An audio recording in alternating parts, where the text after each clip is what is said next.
गणपतिं हवामहे कविं कवीनामुपमश्रवस्तमम् ज्येष्ठराजं ब्रह्मणां ब्रह्मणस्पत आनः शृण्वन्नोतिभिः सीदसादनम्। ॐ श्रीमहागणाधिपतये नमः। ॐ वृषभं चर्षणीनां विश्वरूपमदाभ्यं बृहस्पतिं वरेण्यम्। ॐ तद्विष्णोः परमं पदं सदा पश्यन्ति सूरयः दिवीव चक्षुराततम्।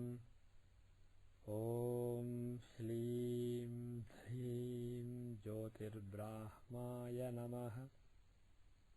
Everybody repeat Hare Ramakrishna 3 times. Om Hare Ramakrishna, Hare Ramakrishna, Hare Ramakrishna.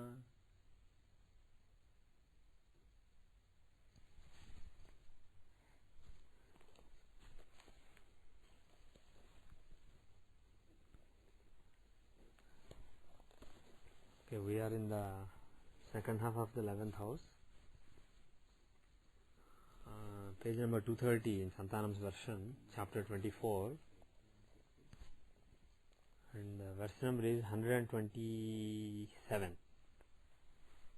Labhe shedara bhavasthe labho darakulat sada udarascha guni kami jano bharya vashanugah.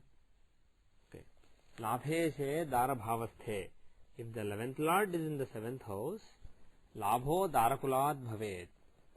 There will be profits, gains from the Darakula, means from the family of wife, of spouse.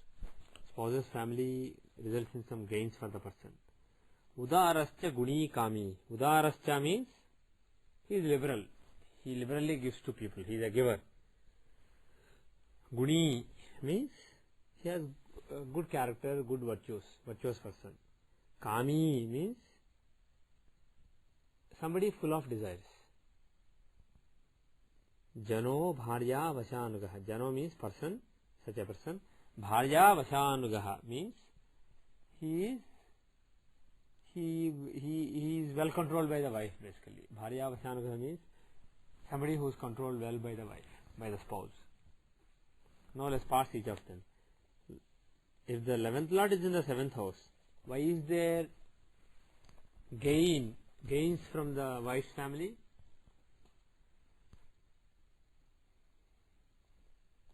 The 11th Lord's agenda is to give gains somehow or the other, by hook or crook. That is his agenda. And the 7th house is the house occupied by him, so he has access to 7th house matters. So the surroundings are the spouse and family. Yes, the resources available to the 11th Lord for giving gains is wife, family, external interactions, business. So many things are there for 7th house, but one of the things is wife and her family, etc. So this is a possibility, basically. Wife is okay, but why her family? 7th house in general in the horoscope shows wife and things associated with the wife. Just like 3rd house shows your brother and things associated with him, brothers, friends. In general, when you are, see, the thing is, if there is a friend of your brother, and then you got to know him because he is your brother's friend, and then you also become friend, you guys do business, that's different. But the thing is, suppose something happened simply because of your brother.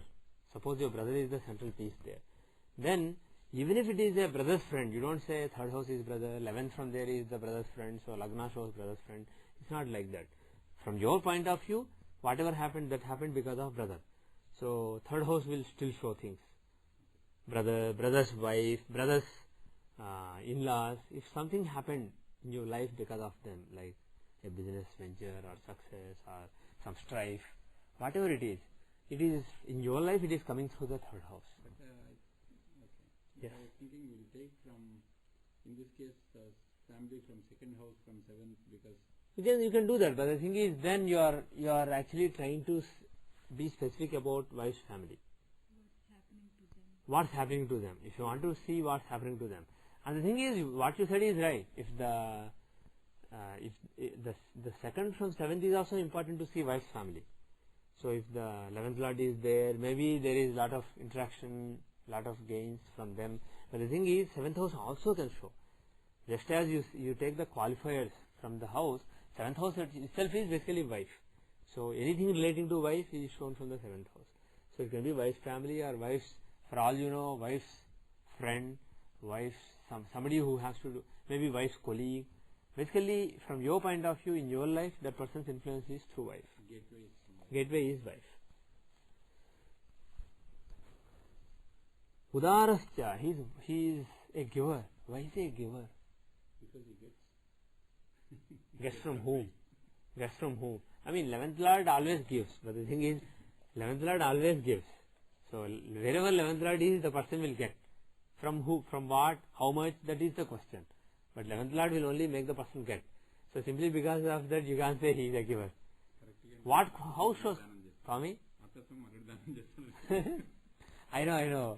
Seshu just said Atasam Alludu Danam Cheyadam, which means in Telugu, basically, the mother-in-law's property, son-in-law is basically donating, giving away freely, which basically means giving away somebody else's money, because it's not yours. Which house shows being liberal, being a giver? What is the house of giving? 12th house. Yeah, this is where we missed Mitnala. He would immediately, always, for some reason, everybody remembers some certain things well, but whenever I say which is the house of giving, he is the first one to say 12th house. Mitnala Ramakrishna, who is absent today. He is very fast somehow with that house. Anyway, so the house of giving is 12th house. Now with respect to 12th house, how is this planet? Is he well placed, badly placed? What is the situation? Because there has to be something with respect to 12th house for this planet to indicate a giver. Is the planet well placed from the 12th house or badly placed? How is it placed, first of all? 12th lord in the 8th house. From the 12th house, this is the 12th lord in the 8th house. Is it a good placement or not? It's a Viparita Rajoga. Right? A Dusthana lord in another Dusthana. So basically, he is giving a Viparita Rajoga with respect to giving. So there is a good chance that he will be a big giver. Now, he may hesitate to give in the beginning or something because he wants to gain money. The agenda of this planet is to make the person gain money, not spend it. But once the hesitation is overcome, he will give big. That is what the meaning of the Vichitra Yoga is. Udarascha guni. He has gunas. Guni means literally, it means having gunas. It can mean good character, good virtues. It can mean many things. Let us see what is a plausible interpretation of guni. What are the kind of, can he have a good character, good sense of dharma? What do you see? What do you see? From the 9th house of dharma and sense of right and wrong, how is this planet placed? 9th house, this is the 3rd lord. 3rd lord in 11th house. Is it a good placement or bad? It's a good placement. It's again basically one bad house lord in another bad house. One Upjaya and also one Upjaya lord in another Upjaya. So it shows growth, big growth in dharma. So he is a dharmic person. So Kuni here basically means dharmic. Somebody who is virtuous. Kami, he has desires. Why does he see? Santanam's translation is sensuous.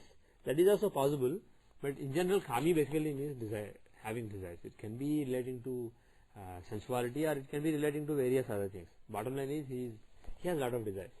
Can be for success in business, can be for material prosperity.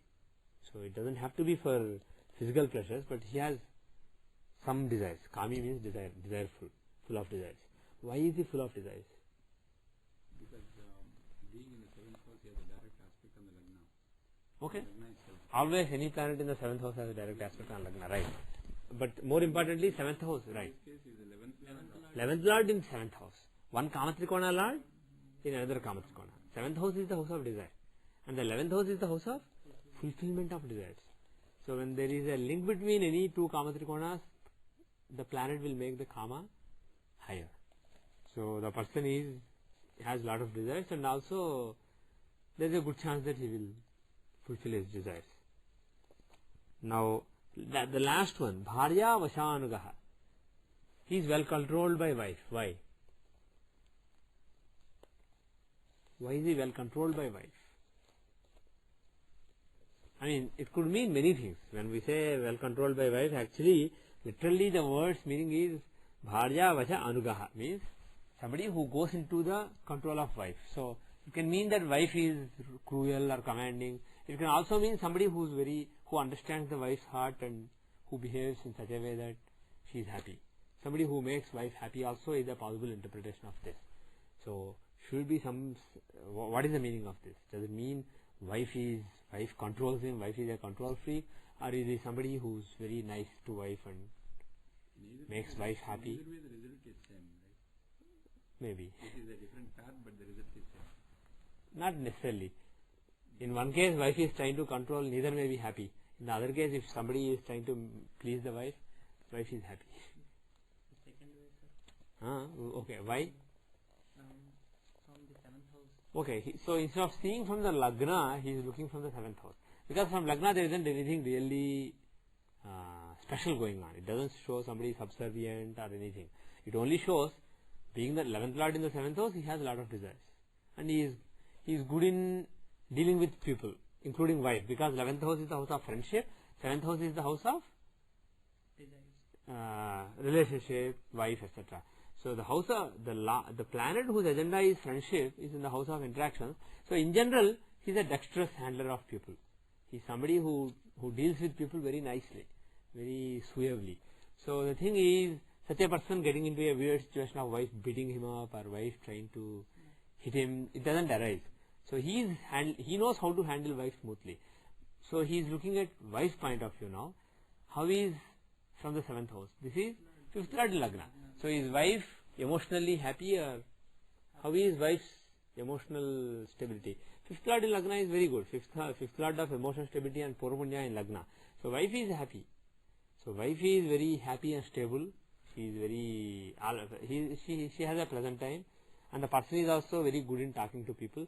So here Bharya Vasanagha doesn't mean somebody who's commanded by the wife, who's a control freak, but somebody who's keeps wife happy, somebody who knows how to deal with the wife, and wife is very happy. Agriculture is the wife. Secondly, if I'm getting profits from wife, Yeah. why wouldn't I listen to her? Okay, that is the motivational aspect of it, right?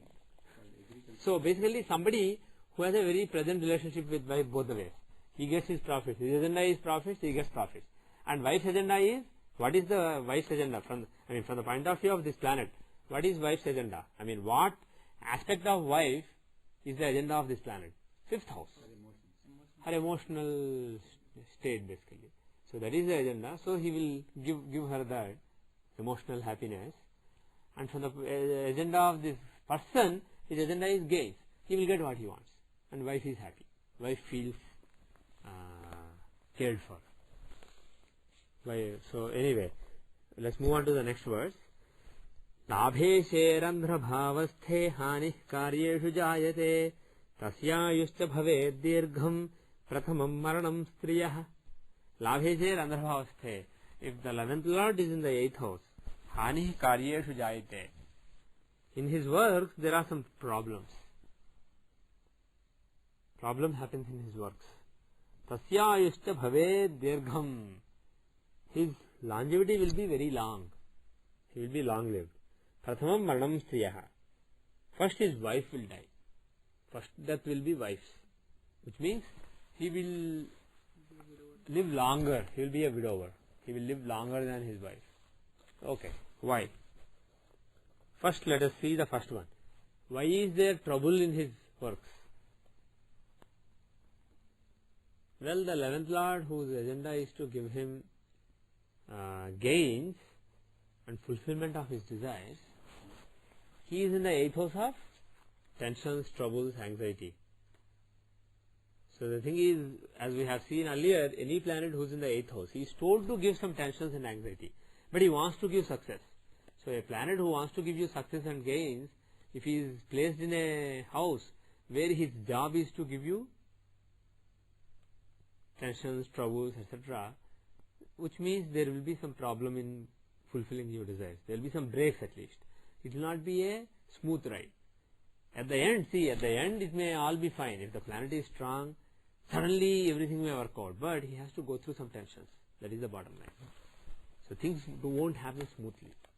His works will be a little bit tense. Tasya is to bhave dirgham. He has a long life. Why does he have a long life? 8th house is house of longevity. Right? And 11th lord of gain. Yeah.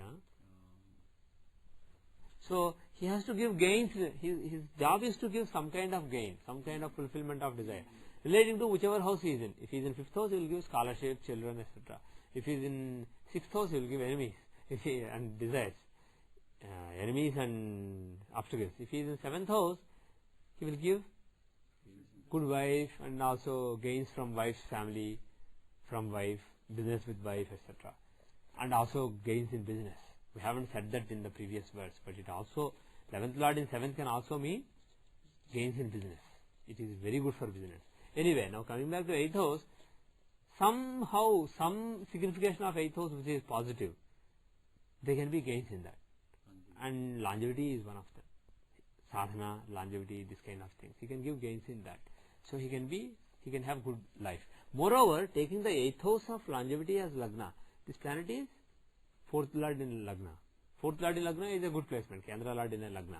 So from the 8th house also this planet is fine. There is no problem. So looking at those things, we can conclude that he will be long-lived, just based on this factor. Now the next verse is, next phrase is, first his wife will die. Why is he longer lived than his wife? Why is he longer lived than wife?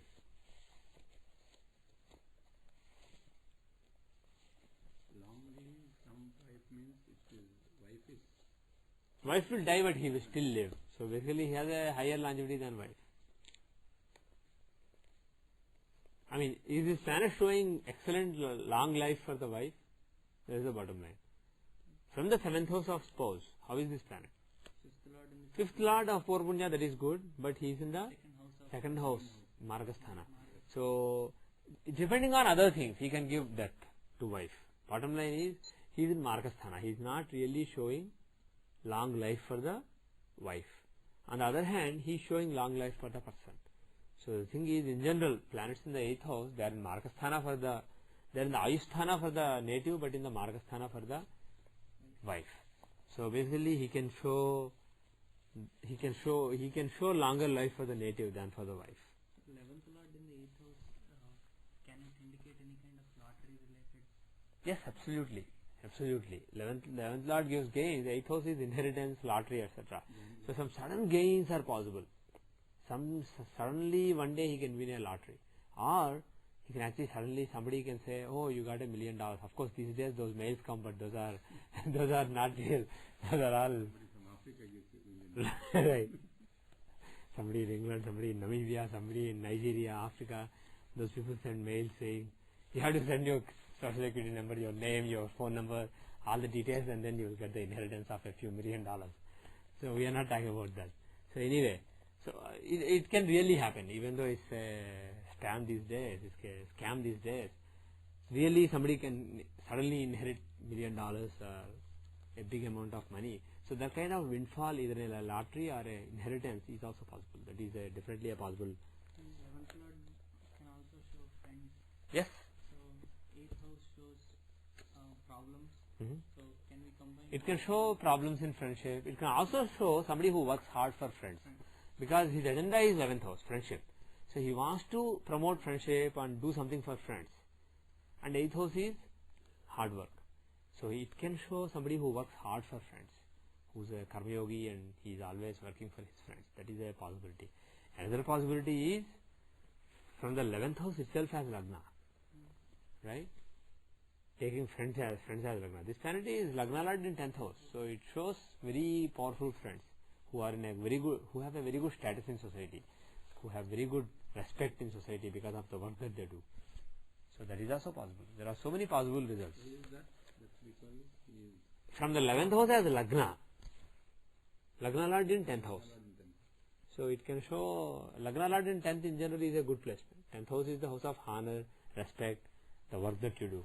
So it is somebody who has friends who are very productive and who do good work in society. Okay. I have this. For me? I have this. I have Venus. Uh-huh. My 11th Lord Venus is in 8th house. 11th Lord Venus is in? 8th house. Yeah, good. Yeah. So you have this actually. You are long lived, which is longer than your wife, but in problems there'll be problems in his work, and then Problems in work. and then I'll be 90. That's why I don't take insurance. Life insurance. you don't have. I don't have extra life insurance. Okay. I don't Good. have. And, Actually, in your case, it's not just 11th Lord, 6th Lord is 8th also. So he's very well placed. and also the other thing is there's a tendency for gambling Uh-huh. because Yeah.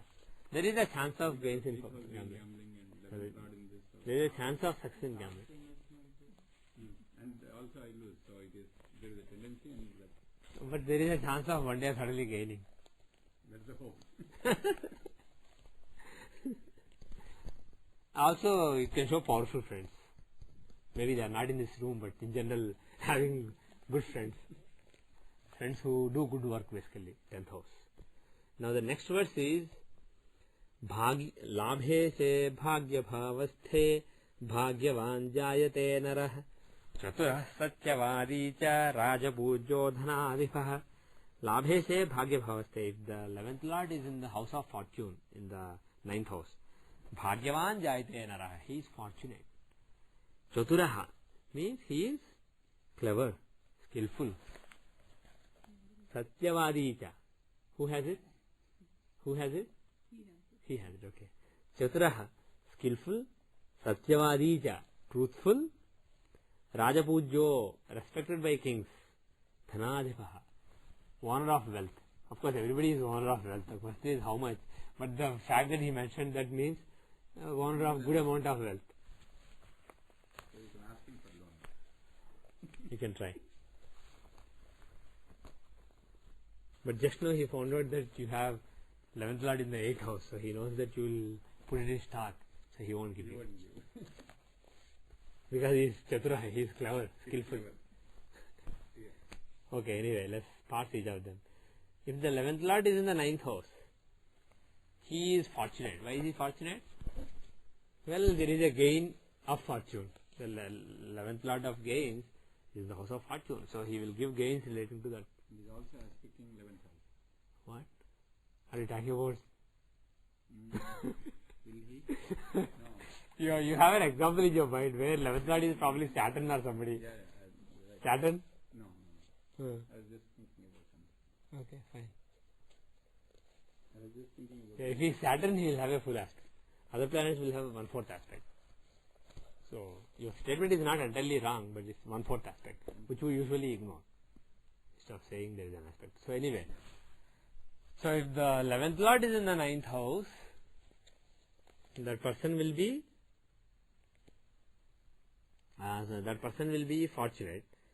And fortunate we explained, basically the house of fortune contains a good planet, the planet who gives fulfillment of desires and gains.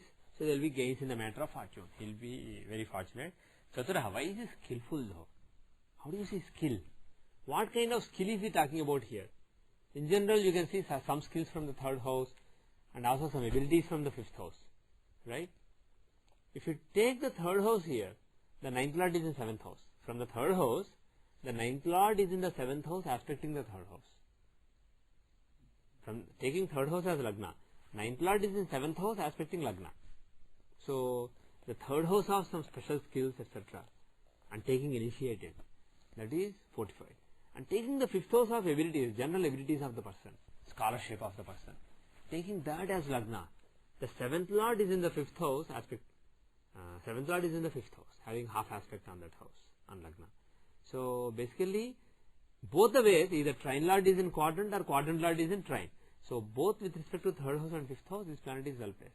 So, he is somebody who has initiative, somebody who is very skillful, talented, and also having a lot of abilities and scholarship. Satyavadi cha, he is truthful. Why is he truthful?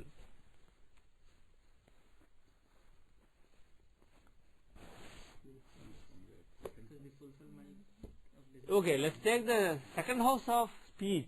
From that, this planet is basically 10th Lord in the 8th house. This is not really showing any good combination. So we are not talking about somebody who is eloquent or articulate or somebody who knows how to express. He may not know how to express himself also, because Where does the truth come from? Is it not from second house? second house is the house of speaking, but the truth is not from speaking. Truth is from the sense of right and wrong. If there is, the truth comes from the sense of right and wrong, right? Is it 9 from second? You 9 get- from second? Well, again, that will be the ninth from second is the sense of dharma in truth. So that is a good way to look at it. But the thing is, let us ignore the fact that he said Satyavadi, speaker of truth. Let us see first, is he truthful? Does he have sense of right and wrong? Because for somebody to be truthful, there has to be a sense of right and wrong. So let us see that first. So ninth house, like she said. So if you take the ninth house as Lagna, this planet is third lord in Lagna. So what does it mean? Third lord in Lagna is a good placement or a bad placement? It's a good placement. Somebody who takes initiative relating to ninth house. So in the matter of dharma, he is not only dharmic, he will take initiative to uphold dharma. So basically, in the previous one, it is somebody in one of the previous verses there was a guni word, where it means somebody who has a good sense of right and wrong, sense of proportion. But here somebody who will actually try to uphold dharma, who can go to some lengths to uphold dharma. That is what we are talking about here. And secondly, your fulfillment is connected. Fulfillment of desire. Yes, he feels fulfilled through following dharma.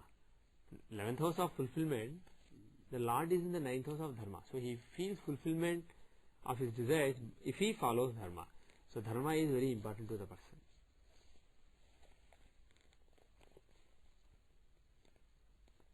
Now the next verse is Rajapujyaha. He is respected by kings. Why is he respected by kings? Which house shows respect from kings? Which house shows respect from kings?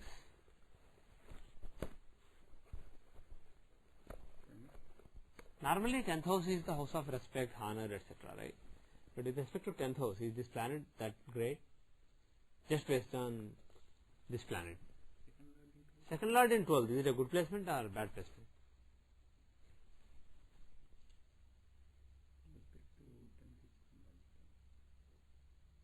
Is second lord in 12th good placement or bad placement? You say good. But Why? being a second lord, he is also Maraka, right? Yeah, right. Of 10. But the Maraka is in 12th house, so he doesn't really become great Maraka. So forget about Maraka. In general, second lord in 12th, is it a good placement or bad placement?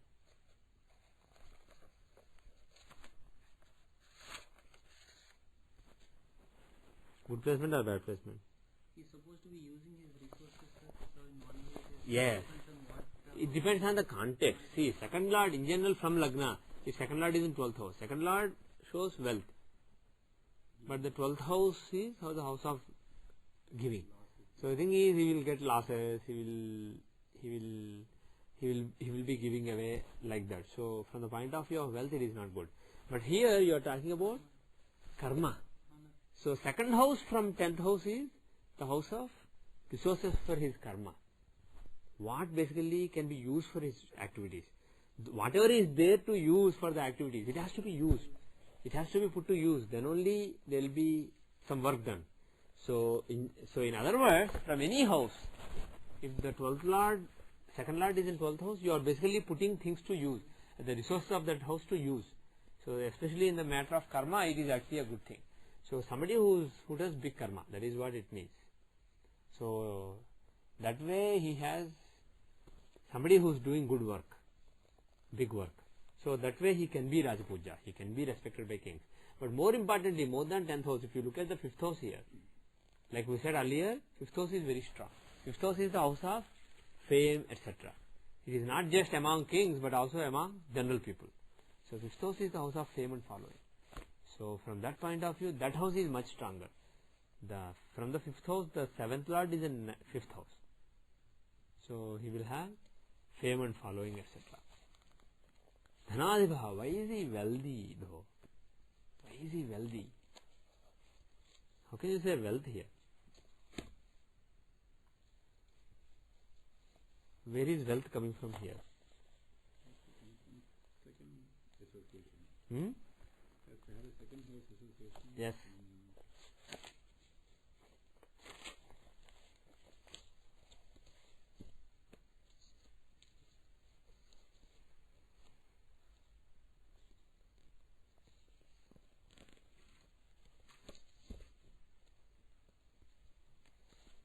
From the second house of wealth, this planet is 10th lord in 8th, sir. 10th lord in 8.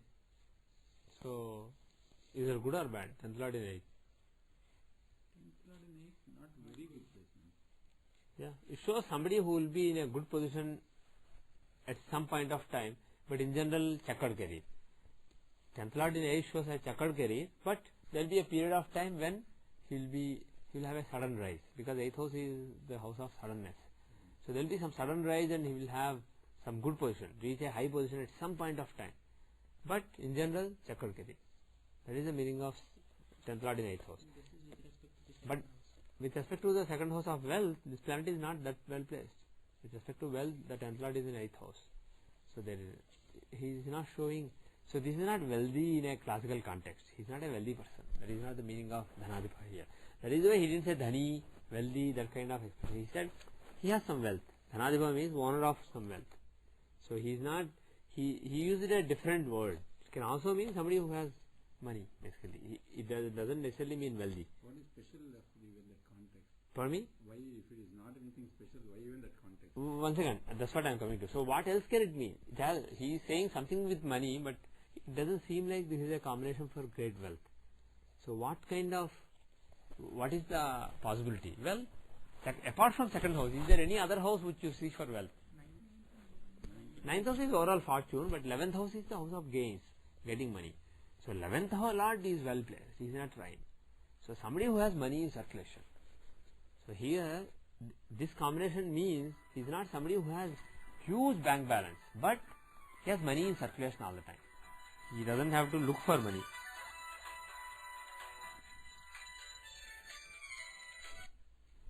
So that is basically what he means by Dhanadhipa. Somebody who has money to rotate it. Basically, he doesn't accumulate lot of money, but he gets what he wants so that he can put it to use. The next verse is 130. Labhe she karma bhavasthe bhupavanjo gudanvitah nija dharmarato dhima satyavadi jitendriyah. Labhe she karma bhavasthe. If the 11th lord is in the karma house, house of profession, house of actions, the 10th house. Bhupavanjo, he is respected by kings. Gudanvitaha means he has good virtuous. Nijadharmarataha means he is interested in his religion. He promotes his religion. He is religious and works for his religion. Dhiman means intelligent, smart. Satyavadi, truthful. Jitendriyaha means he has control over his senses, indriyas. Okay, now let's parse each of them. Labhe se karma bhavasthe. If the 11th lord is in the house, 10th house. Bhopavanjaha, he is respected by kings. Why? Why is he respected and honorable? Well, 10th house is the house of honor and respect. The lord of the house of gains is there, so he will gain some respect and honor in the society. From 10th is also second lord in Lagna. For me? From 10th is also. From 10th he is second lord in Lagna, which is a good placement. Why? What? Because as a second lord he will be a Maraka. Maraka, yes, he is a Maraka also, but he is also the sustainer.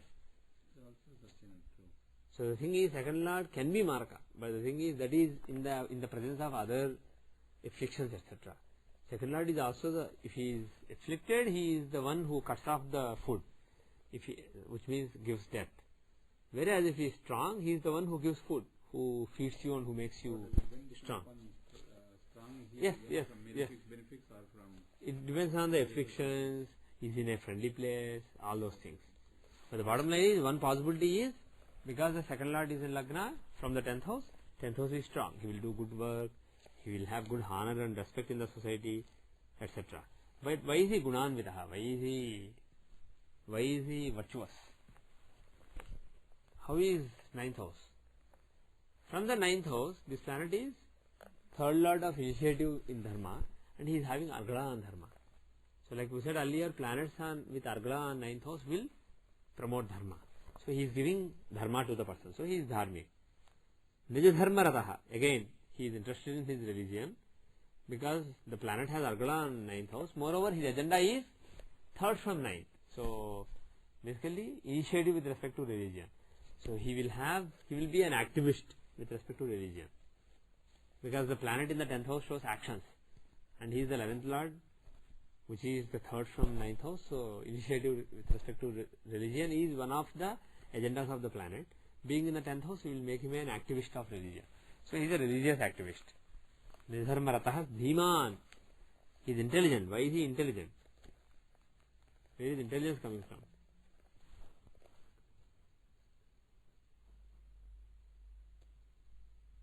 Why is he intelligent?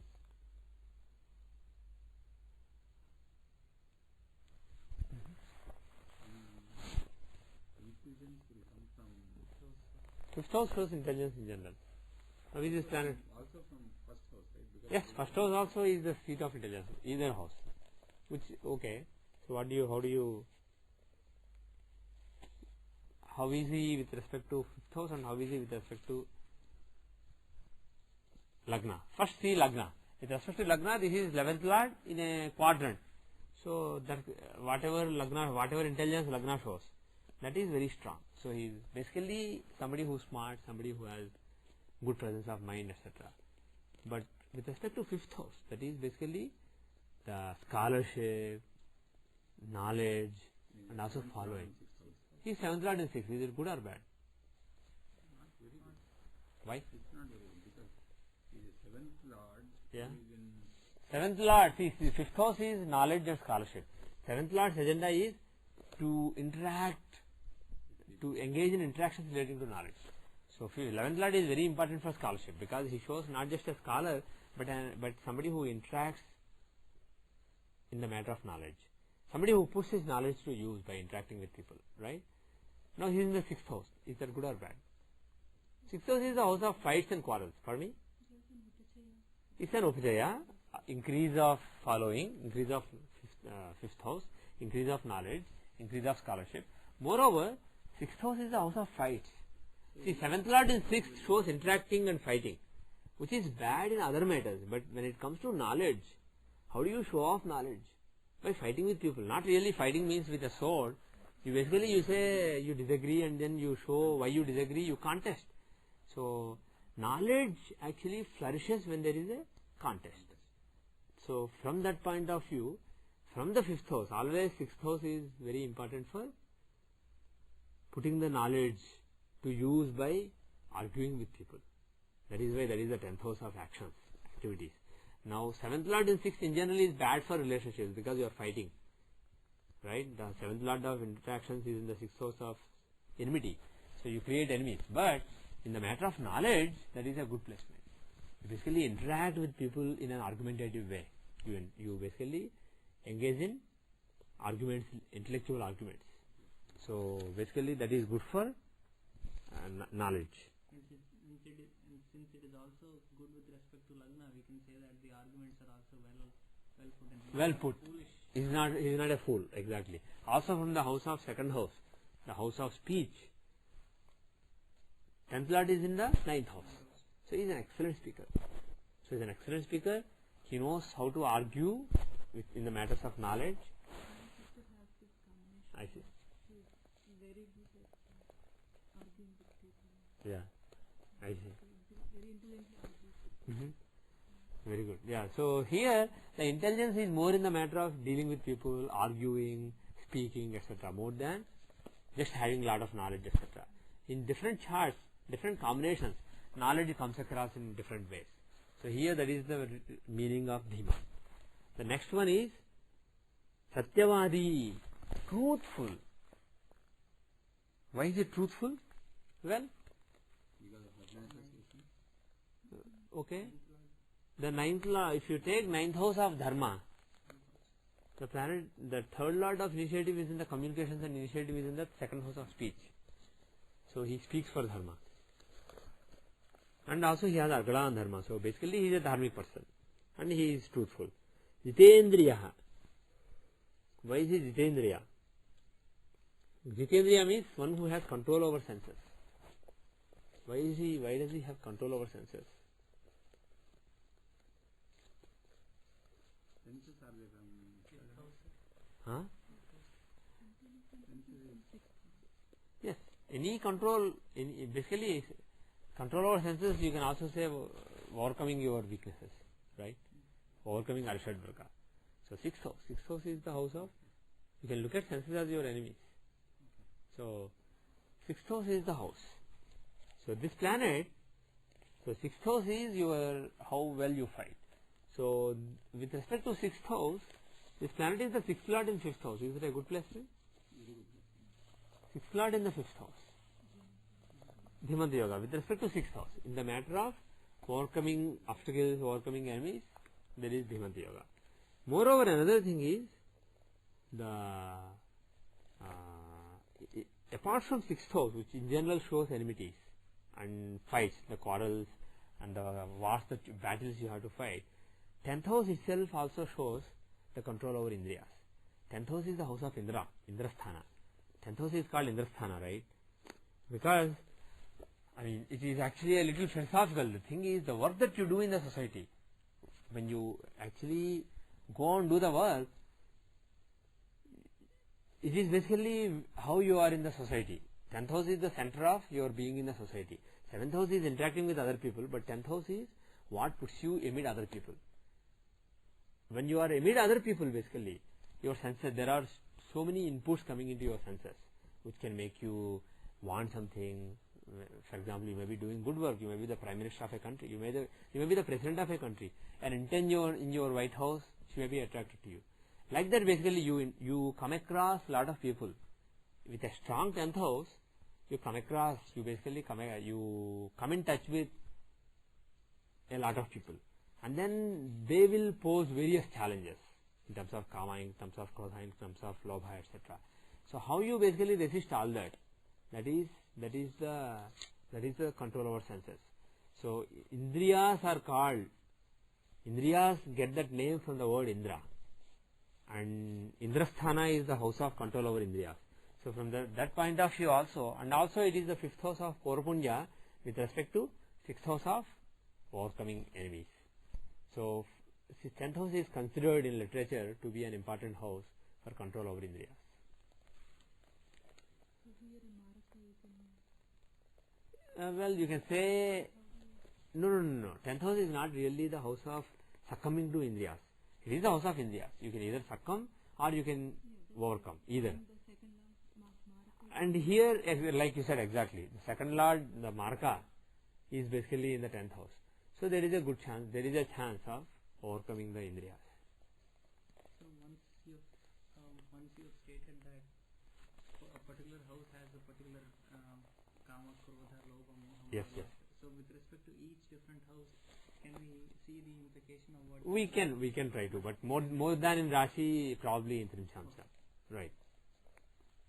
But in general, with respect to 10th house. In general, when you are looking at the enemies, Shadripus, sixth house is the key house, and when you are looking at the senses, the various senses basically, Jnanendriyas, Jnanas, that is from the 10th house. So senses are from 10th house and Arishadvarga is from 6th house. And as you can see, 6th house is the 9th house from 10th house. So basically, the dharma of senses is to cause weakness. The dharma of the 10th house is 6th house. So the dharma of the senses, the dharma of the indriyas is to create kama, krodha, lobha, moha. So the thing is, if you see something nice and if you want it, or if you hear somebody praising you, if you hear somebody who is praising you and if you say, oh, I am great, if that is coming, that means they are doing their dharma. You understand what I am saying? The senses are doing their dharma. The senses do their dharma of basically teasing you and challenging you through the Arishad Vargas, through the weaknesses. So from 1 to 5, you will see from each house which sense is being affected. it's not that straightforward. So let us just say that the Arishad Vargas are in general seen from the 6th house, and in the Trimsamsa specifically you can take 7th to 12th houses, 7, 8, 9, 10, 11, 12. Those houses, they can show you the 6 specific enemies in the Trimsamsa. And in the Rashi in general, 6th house is the house of Arishad Vargas and how you succumb to them. And also 10th house is in general the house of senses. It is better to have male 6 in 6th house.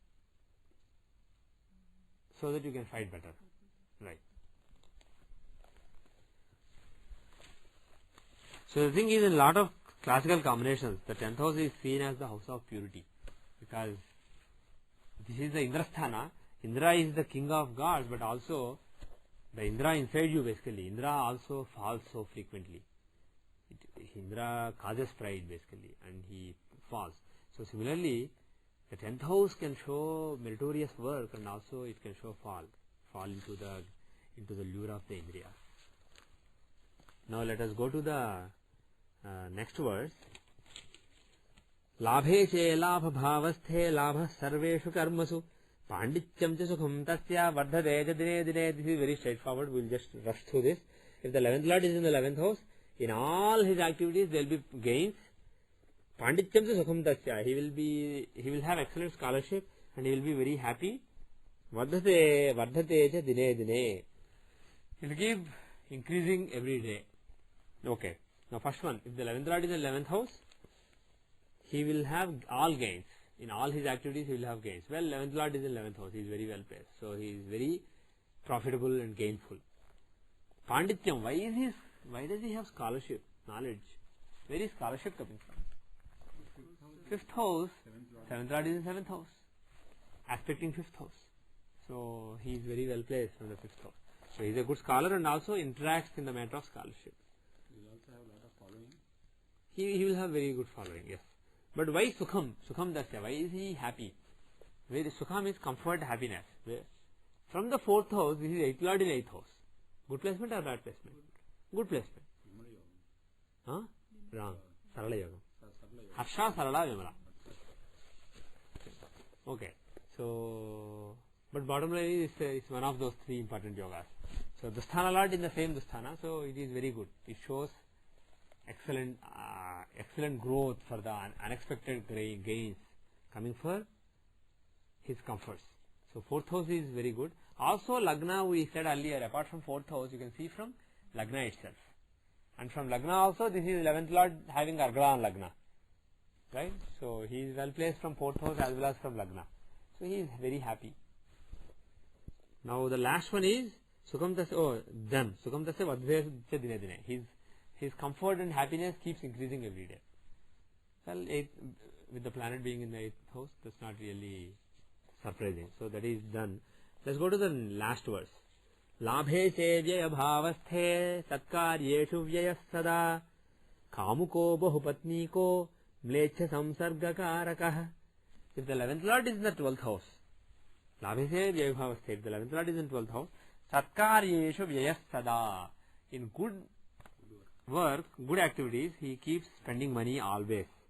Kamuko, he is desirous. He has a lot of desires. Bahupatniko, and by the way, the word Kamukaha, earlier I said Kamayuktaha or some word came, I said it doesn't necessarily mean sensual pleasure. Then somebody who has a lot of desires. But the word Kamuka is used in the context of somebody who desires sensuous pleasures. So that is the meaning of Kamuka. Bahupatnikaha, somebody who has many wives. Mlecha samsarga karakaha, somebody who will associate with mlechas, means foreigners. Somebody who associates with foreigners and people from distant lands. Okay, let's parse each of them. This is also actually reasonably straightforward. Let's parse each of them. No googlies, no tricky ones. If the 11th Lord is in 12th house, why does he have always expenditure in good activities? Because from Ragna is 11th Lord in 12th. Yeah. So he has 11th Lord in 12th can show diverting his gains into expenses. So he can give expenditure, right? Good expenditure. Why good expenditure? The 9th house. Yeah. From 9 he is From 9th house of dharma, yeah, Third lord in fourth. third lord in 4th, what about it? Well, being the third lord from 9th, his agenda is, he has initiative in the matter of dharma. And being in the 4th house has Argala and dharma. So basically, he has something to do with dharma. He will have some strong sense of dharma. And he has some desire to do something for dharma. Desire meaning initiative, some drive to do something for dharma. So because of that, there is a good chance that this is a good expenditure, but not necessarily. It is basically an indirect. Pardon me? How do you see bad expenditure? If he happens to be getting into 8th house, If it is for adharma, if it is for... See, the thing is, yeah, that's a very good point. That is a very good point. How do you see bad expenditure? Well, expenditure can be for... it can be for 8th house, it can be for 6th house. If it is for fighting enemies, etc., you can say it's a bad expenditure. But the thing is, you hit it on the nail. What is a good expenditure and what is a bad expenditure depends on the perspective of the person. And here we are interpreting good expenditure as a dharmic expenditure. That is how we are interpreting. But the thing is, that is just a perspective. And it makes sense. If you interpret it to be dharmic expenditure, it makes sense. But now let us actually interpret it in a different way, because that is possible. It can also mean Satkaryeshu can mean good activities, dharmic activities. It can also mean smart expenditure. Basically, it's an investment rather than losing. Instead of spending money on a losing proposition, he spends money on something from which he can gain. Here the 11th lord is in 10th house. So his agenda is to give gain. And then he is in the house of spending. So he will make the person spend, but for a gain later. So this can be a smart investment rather than giving away money. because 12th house stands for investments also. 12th house stands for investments apart from donating money. So he may not be donating. He may actually be spending money so that tomorrow it will be doubled or tripled. At least he thinks so. So Satkarya can also mean that. But in general, you use the word Satkarya to mean dharmic. Here both make sense. He will spend money on dharmic things as well as he will look at returns on what he is doing. There should be some fulfillment of desire. Maybe not money. He may be spending money, but as a result of it, see, somebody may be giving money for a temple. He may say, I'll give $10,000, construct a temple. But then it may not happen. It may be wasted. This person, he will give $10,000 for the temple, and also he will make sure that it is done, basically. So he will spend money on dharmic activities as well as he will spend money on things which will result in some gains at the end for him. They construct a temple and he goes and he benefits from it. Now the next line is, where are we? Kamukaha. He desires sensuous pleasures. Well, 11th lord shows gains and friends, and 12th house is the house of pleasures in bed. So he has gains in the matter of pleasures in bed. He pursues pleasures in bed a lot. Bahupatni kaha. Bahupatni ko. He has many wives. How do you see many wives? Where does it come from? Why many wives? Well, from the 7th house of wife, he is in Upsaya. He is in Upsaya. What? No, 6th house. Oh. No, Upachaya, from 7th he is Upachaya in 7th. From 7th he is in Upsaya in 6th. Okay. You are a little getting confused because there are too many. He is a 5th lord in 6th. 5th lord in 6th. A trine lord in Upsaya. A trine lord, he shows Purvapunya in the matter of wives, wife or wives, and he is in an house of Upsaya, of increase. So there is a chance of accumulating wives. Even though wives are not really accumulated, there is a chance of accumulating wives. Moreover, he desires sensuous pleasures, like we said earlier. He likes pleasures in bed. So there is a chance that he will pursue many women and has many wives. So that is the justification. And the next one is, last one, Mlecha Samsargakarakaha. He will have foreigner friends. Why? 12th house is the house of faraway things associated with foreign countries, living abroad or going abroad, etc., traveling abroad. So 12th house shows foreign things. 11th lord of gains being there means he can gain in the matter of gain from 11th Lord, wherever he is, he will make you gain from that. Even in 8th house, he will make you gain from longevity, gain in the matter of longevity. So here he can make him gain. He can't make him gain in the matter of spending, but he can make him gain in the matter of foreign things. So he has foreigner friends. Not only the word he uses is samsarga garaka. He says he will befriend enemies, foreigners, but it also means somebody who will actually gain from foreign things.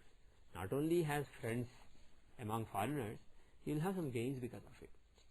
So, or it can also mean not necessarily having a foreigner friend. It can mean somebody who does business abroad. It can mean somebody who does business with foreign things, who imports foreign things and does business. All those are possibilities.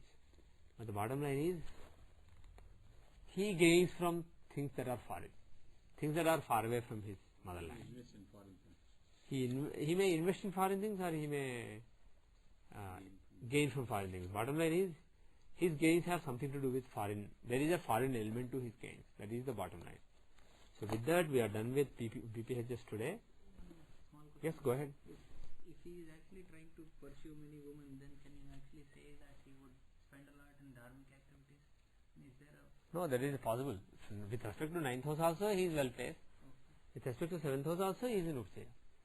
So it is possible that somebody who is dharmic in general in the matter of religion, so but he is not dharmic in the matter of women. And if, as a matter of fact, somebody having some lust and pursuing many women and even having relationship with 10 women, you can't really say he is adharmic. That particular thing is adharmic, but in general he may be a very dharmic person. For example, Krishna had many wives. I mean, you can't say Kamuka, but he had many wives. So the thing is, somebody may have many wives, but he may still be dharmic. Because the dharma of today's times defines ekapatni vrata as dharma, not having multiple wives as dharma, we take it as a wrong thing. The thing is, a person may have runas with many women. If somebody like, let's say, Shivaji or Akbar or some big king is reborn today, let us say, he will have runa with many people, many people, different kinds of runa with thousands of people, millions of people, hundreds of thousands of people.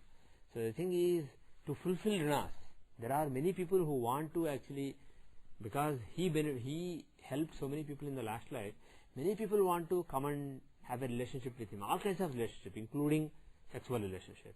So the thing is, for such a person, instead of keeping several relationships to the next life and taking only one relationship to pay back in this life, it may be beneficial to actually go through many relationships and give to many women may have pleased him in the last life. So he may have to please many women in this life if possible. So things like that are there. So the thing is, if you take from that point of view, just having relationship with 10 women is not really a sin. But it is a sin depending on your attitude. If you are not thinking of giving, in general these days in Kali Yuga, people do not think of giving. They only think of taking, whether it's a sexual relationship or a marital relationship. Either way, people only think of taking. They want to basically make themselves, they want to gratify themselves, physically as well as in other ways, emotionally. They want to gratify themselves. So everything becomes self-gratification, especially marriage, any relationship. So from that point of view, if you are using many people to gratify yourself, you can say it's a sin. But if you are using many people to gratify them by taking part in a relationship with them in any way, maybe physical, maybe some other, if your goal is to satisfy them, make them happy, then it's not really an adharma. But still, depending on today's vyavharika dharma, today's Desikala Patra, marrying many women is considered adharma. So from that point of view, only adharmic people will cross the bar and do it. So you can say it's called adharma. But the thing is, dharma is not really, dharma is a very subtle thing. It is very difficult to judge. So let us just look at 9th house and say, if that is strong, let us say the person is dharmic. Let us not say because he cheats, or because he has enemies, or because he destroys enemies, or because he has many wives. Let us not conclude that he is adharmic. Any other comments, questions? So I'll stop the recording then. We'll go to the second half. We have to start charging. But they suggested that a dark place. Okay. So, The chart I got here, but okay, before we see the chart, I just want to say a couple of things. Actually, in the break, when I stopped recording, Satish was asking something. I just want to say a thing on it. He was saying basically, when I said the Indriyas are shown from the 10th house, he said basically, he generally talked about people who are blind, who don't have eyes, etc. See, the thing is, when I said 10th house shows Indriyas, I am not talking about the physical senses. For each physical sense organ, there is a different house. There is a second house, third house, like that. Basically, for every sense organ, there is a house. What 10th house shows is not specific physical sense organs. It is basically the overall relationship with your senses. Your relationship with your senses is shown from the 10th house. That is basically what the 10th house shows. That is Indra. Indra is not really your eyes or your ears. Those are shown by different devatas. But Indra shows how you overall master your senses, whether you master your senses or succumb to your senses. That is shown by the 10th house. Now the other thing is, somebody was saying about this so-called doomsday. Apparently there is some talk in India on TV channels about the eclipse that is coming soon being a doomsday scenario, etc. I just want to talk a little bit about that eclipse, and if you want to see, you can come here. Okay, so let us take, see, there is this eclipse. Let us take the eclipse chart for New Delhi, India. The next eclipse. Which version do you have? 7.32. Okay, there will be, so eclipse start time may be erroneous. You guys should be on Johora and keep updating whenever there is an update. You should have the latest software. Yeah. 3.2 గంటే కొత్తది వచ్చింది ఇంకోటి. Yeah. 3 trial versions basically. So I think is yeah, this is, so it shows basically, if you try to make a chart for the maximum so eclipse time, it shows up, but if you make it for the start of the eclipse, which I prefer, it basically, here it shows in the dialog, in this box it shows correctly, July 22, 2009 at 5:33:39 AM. So let's manually feed the data. That shows negative 47. So July, right? 22.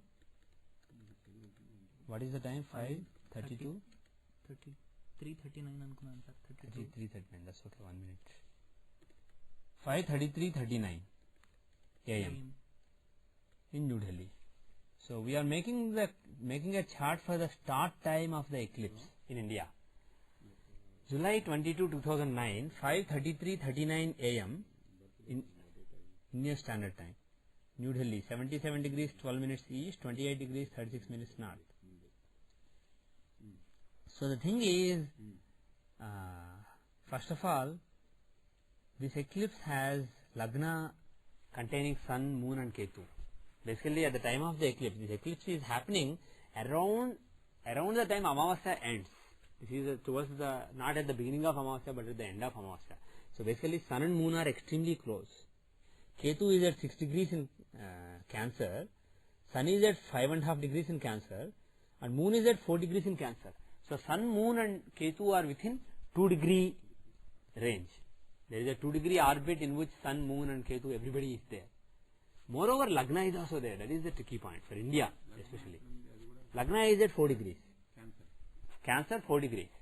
So Lagna is actually, actually at the time Moon has just risen and Sun is about to rise at the time of eclipse. So this is a very interesting eclipse. This is definitely not a good time for India. This eclipse does not foretell good things for India. It shows interesting things. Moreover, look at Sun. If I remember right, he is in Mrityubhaga. If you look for planets in Mrityubhaga, Sun is in Mrityubhaga. He is 0.14 degree from the Mrityubhaga. So basically the 6th degree is the Mrityubhaga for Sun in this sign. So he is at the middle, pretty much in the middle of the Mrityubhaga.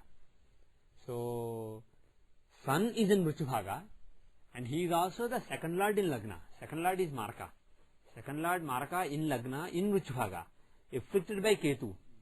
And also he is with third lord. Second and third lords being together is not really good. And moreover, the 7th and 8th Lord Saturn, who is a Maraka, he is in the 2nd house. So he is in Marakasthana. So all these indications, and the 8th Lord Rahu is in the 7th house. There are strong Maraka influences on this chart. It is basically showing some loss of life within the next couple of months from this eclipse. Some big loss of life is being indicated in this eclipse chart. So it is not really a, from all these points of view, this is not really a good eclipse. But the thing, When you say it is from you are actually talking on the phone, then we covered all those points. The 7th and 8th Lord Saturn, Maraka. 7th and 8th Lord Saturn is Maraka. He is in the 2nd house of Marakasthana. The 2nd Lord Sun is in Lagna with the 3rd Lord. 2nd and 3rd Lords are together, and they are afflicting Lagna Lord and Lagna. And the 2nd Lord Sun, who is a Maraka in Lagna, he is in Vrichabhaga. He is in his death inflicting degree. And 8th Lord Rahu is in 7th house. The other 8th Lord Rahu is in the 7th house. So basically both the 8th Lords are in Marakasthanas, either 2nd or 7th. So there is strong Maraka influence in this particular chart. The only blessing is 8th house of longevity has Jupiter in it, 9th Lord Jupiter. So the thing is, it doesn't show a big, it's not terrible, but the thing is Jupiter is there. Jupiter's blessings are there. But in general, there is some turmoil. Moreover, Sun is the planet of politics, etc. His being in Lagna, even though elections have just finished, so there is no chance of any turmoil right now because elections are barely done just a couple of months back. So there isn't any chance. But the thing is, when Sun is so badly afflicted, there is some chance of some political turmoil or some, our political king may be murdered because yes, some assassination of a big political leader or something like that is strongly being indicated. Some political bad event is very likely after this eclipse. Another thing that is really making people edgy is there are 3 eclipses. There is a lunar eclipse, followed by a solar eclipse, followed by one more lunar eclipse. This sequence of eclipses, 3 eclipses with solar eclipse in the middle, a complete solar eclipse in the middle is significant. It is not very common. At the same time, it is not very rare. It happens several times. It happened several times in the past. It will happen several times again. But the thing is, so it's not just the fact that there are 3 eclipses. You have to see what is going on in each eclipse. But historically, if you look at the ancient history, in Mahabharata, Vyasa described 3 eclipses like this. He said that there was a lunar eclipse, and then there was a solar eclipse, and then again there was a lunar eclipse at the time Mahabharata started. So Mahabharata war started at such a time. And secondly, 36 years after Mahabharata war started, I think around 36 years later, Vyasa described that there was another sequence, same sequence, 3 eclipses coming in a row, and then that is when the city of Dwarka basically went under the sea. There was a big tsunami, and Dwarka went under the sea. There was a big disaster in India. So basically the whole Yaduvamsha, the lineage of Krishna, was basically, most of it was destroyed in that tsunami or whatever, basically Dwarka going under the Arabian Sea. So the thing is, this kind of 3 eclipses coming in a row can portend something, but the thing is, those are two examples. Dwarka going under the sea and Mahabharata war. It doesn't happen every. If you look at the last 100 years, this happened several times, and a few of those times there was a world war. But the thing is, not every time this happened there was a problem. But the thing is, compared to other times when this happens, the probability of something bad is higher. It's not really, probability is not 1 or 0.8 or 0.7. It is basically higher. Instead of things that are normally 1 over million, that have a probability of 1 over million, probably have a 1 over 100 probability of happening when this kind of things happen. But that is not reason to actually predict. So sequence that is causing this, or is it the planets involved that's causing it's not only the sequence, at the time where the planets are, and at the exact eclipse times where the planets are. What is the Lagna rising, where the planets are, whether any planets are afflicting any planet, how close they are. Here, unfortunately, like I said, Sun, Moon and Ketu are very close. They are in the same Navamsha, and Sun is in Vrichabhaga, like I said earlier. Unfortunately, not only that, in the Navamsha also they are all in the same Navamsha. So they are all so close that Navamsha also. And moreover, Lagna is rising. Lagna is in the same, Lagna is close to them. So Moon has just risen and Sun is just about to rise at the time this happens, at the time the eclipse starts in India. So basically sunrise will happen during eclipse. So this is, I'm pretty convinced that this is a bad eclipse for India. It portends evil events. But the thing is, to go to the extent of saying doomsday is unjustified. And secondly, I just want to make one more comment. Sun being in Lagna with Ketu, the 12th Lord Mercury, Sun and Lagna Lord Moon being together in Lagna with Ketu is also good for spiritual things. Because Ketu is Mokshakaraka, Mercury is 12th Lord here, Moksha Sthanadipati. And Sun in general shows Dharma. So this eclipse can also bring some big events for spiritual renaissance in the world and especially in India. So from the spiritual point of view, this is a good eclipse. And in general, I want to make one more comment. We said that Mahabharata war happened at the time of the 3 eclipses, right? Also, you can also say, yes, Mahabharata war happened and great destruction took place. Also, Bhagavad Gita was taught. So Bhagavad Gita was actually taught very close to the solar eclipse day. So this particular solar eclipse is actually conducive for spiritual progress. So in my opinion, forget whatever happens. We have no reliable means to predict exactly what will happen.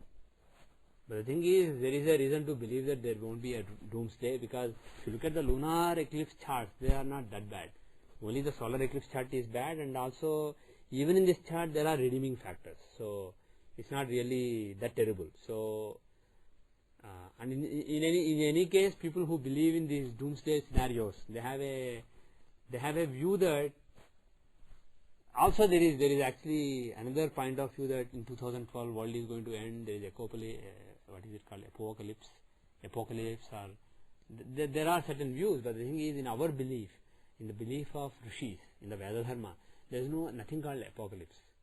There is dharma which walks with 1 leg at a time, 2 legs at a time, 3 legs at a time, 4 legs at a time, and so on. So there are ups and downs in dharma, and we are going through a phase in time called Kali Yuga where dharma is at the lowest. But the thing is, just like Antardashas and Mahadashas, there can be ups and downs within the same period. So the thing is, it is possible that within Kali Yuga we are entering a phase, or we have just entered a phase, or we are just about to enter a phase where dharma will increase a little bit. Where for all you know, rishis may say, hey, the Kali has come too fast. If we do nothing, basically in another 50 years, Earth is going to become extinct. The way they have changed Earth's atmosphere, etc., Earth can just go away, vanish. We should not let it happen. So let us put some brakes. So something like that can happen. So that kind of things we can reconcile with. But apocalypse, doomsday, world ending, those things are silly. Those things will not happen for another 428,000 years. So we can reject that notion, but this is an eclipse that should cause some concern. But don't worry about that. Just use this as an opportunity. I would strongly suggest meditating during that time or doing some ritual for spiritual progress during that time. And I just want to say one more thing. Normally at the time of eclipse, temples are closed. They don't do any pujas, etc. So the thing is, for dharmic activities, this is not a good time. So any activities done for dharma, they should be stopped. But any activities that are done for moksha, this is actually very conducive time. Not only because of Ketu, but like I said, actually those of you who read the astrological magazine, there is a electronic version of the astrological magazine now at astrologicalmagazine.com. They restarted it, but in the electronic form. So I just wrote a small note. They asked me to write a small note on the eclipses. There I wrote, see, the thing is, sun and moon are the eyes of Paramapurusha. If you take the cosmic being, if you take this whole universe as a person, if you personify this whole creation, that is what Purusha Suktam and Narayana Suktam are extolling, right? So for that Purusha, Paramapurusha, the cosmic being, sun and moon are the 2 eyes. In other words, if you look at microcosmically, if you look at yourself as a Paramapurusha, because if you realize yourself as a Paramapurusha, you are Paramapurusha. And also there is a microcosm of Paramapurusha within you. So sun and moon, they are the soul and the mind. Why are they the eyes? Because it is through the individual soul and the individual mind that your consciousness, which is ideally infinite consciousness, but limited to a particular entity and looking at the duality of the world. So your soul and your mind are the eyes through which you see the world. if they are closed for a while, temporarily, if your individual soul and individual mind are shut down, they are blocked completely, then what will happen? There is no individuality. Your individuality is overcome. You realize your true self. That is basically when you go into samadhi. So from that point of view, Rahu and Ketu afflicting sun and moon is not really, Mokshakarka afflicting sun and moon is not really bad for sadhana. It can give you moksha. And I don't know if I pointed out, when we were discussing Dirghadasha examples, I gave an example when Ramakrishna Paramahansa experienced Nirvikalpa Samadhi, which is basically complete going away of individual mind. Individual self, and individual self doesn't exist anymore. You are just Atman, Brahman. So when he reached the stage, if you look at the Dirghadasha, Dasha Pravesha Chakra of that year, of that Dasha, there was sun and moon were, I believe, in Aquarius axis or something, some axis they were on, and Rahu and Ketu were on the same axis. So there was an eclipse being caused of sun and moon by Rahu and Ketu in the Dasha Pravesha Chakra. So anyway, I have found that Rahu Ketu influence on sun and moon is actually good for overcoming this duality. But at the same time, as long as you are in duality, as long as your sun and moon are alive, they are active, they make you see different things. Seshu, Satish, like this, room, picture, like that, you see different things. As long as you are in duality, you have a dharma. Duality expects certain things from you. So doing what nature is expecting from you is your dharma. And from that point of view, sun and moon are important.